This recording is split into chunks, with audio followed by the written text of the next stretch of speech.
காலைதோறும் புதியவை. கிறிஸ்துவுக்கு உண்மையாய் இரு. ஏப்ரல் 26. ஆகிலும் நீ மரண பரியந்தம் உண்மையாய் இரு, அப்பொழுது ஜீவ கிரீடத்தை உனக்கு தருவேன்.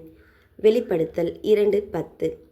ரஷ்யாவில் கம்யூனிஸ்ட் ஆட்சி நடைபெற்று கிறிஸ்தவர்கள் துன்புறுத்தப்பட்டு எண்ணிலடங்கா வேதனை அனுபவித்து வந்த நாட்களில் இரகசியமாக நடைபெற்று கொண்டிருந்த ஒரு சபைக்குள் 2 போர் வீரர்கள் துப்பாக்கிகளுடன் புகுந்தனர். நாங்கள் உங்கள் மதத்தையும் உங்கள் தேவனையும் நம்புவதில்லை, உங்களை ஒழித்து கட்ட வந்திருக்கிறோம். ஆயினும் உங்களுக்கு ஒரு தருணம் தருகிறோம். யார் யார் உங்கள் மதத்தையும் தேவனையும் விட்டுவிட தீர்மானிக்கிறீர்களோ நீங்கள் யாவரும் உயிர் வாழலாம். மற்றவர்களுக்கு இப்போதே மரணம் நிச்சயம் என்று கூறினர். தேவனை விட்டு விலக விருப்பம் தெரிவிக்கிறவர்கள் வலது பக்கமாக இருக்கும் கதவண்டையில் போய் கதவை திறந்து கொண்டு ஓடிவிடுங்கள் என்று ஒருவன் கூறினான். சபையில் இருந்த அநேகர் உயிருக்கு பயந்து நடுங்கிக் கொண்டே கதவை திறந்து கொண்டு ஓடினர். பின்பு அவர்கள், இனிமேல் யாரும் போக விருப்பம் இல்லையே, எல்லாரும் மரிப்பதற்கு ஆயத்தம், அதனால் கதவுகளை மூடிவிடுங்கள் என்று கட்டளையிட்டனர்.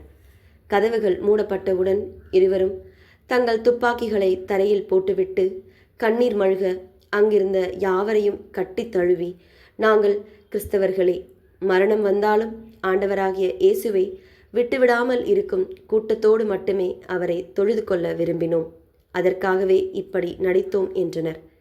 வேதவசனம் கூறுகிறது, முடிவு பரியந்தம் நிலைநிற்பவனே ரட்சிக்கப்படுவான். மத்தேயு 24:13.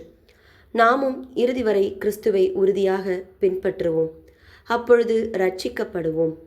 மிகுந்த பொறுமையிலும் உபத்திரவங்களிலும் நெருக்கங்களிலும் இடுக்கண்களிலும் அடிகளிலும் காவல்களிலும் கலகங்களிலும் பிரயாசங்களிலும் கண் விழிப்புகளிலும் உபவாசங்களிலும் கற்பிலும் அறிவிலும் நீடிய சாந்தத்திலும் தயவிலும் பரிசுத்த ஆவியிலும் மாயமற்ற அன்பிலும் சத்திய வசனத்திலும் அறியப்படாதவர்கள் எனப்பட்டாலும் நன்றாய் அறியப்பட்டவர்களாகவும், சாகிறவர்கள் எனப்பட்டாலும் உயிரோடு இருக்கிறவர்களாகவும், தண்டிக்கப்படுபவர்கள் எனப்பட்டாலும் கொல்லப்படாதவர்களாகவும், துக்கப்படுகிறவர்கள் எனப்பட்டாலும் எப்பொழுதும் சந்தோஷப்படுகிறவர்களாகவும், தரித்திரர் எனப்பட்டாலும் அநேகரை ஐஸ்வர்யவான்களாக்குகிறவர்களாகவும், ஒன்றும் இல்லாதவர்கள் எனப்பட்டாலும் சகலத்தையும் உடையவர்களாகவும் எங்களை விளங்க பண்ணுகிறோம். 2 கொரிந்தியர் 6:4-10. ஜெபம்.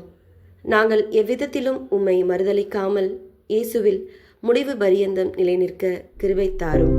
ஆமென்.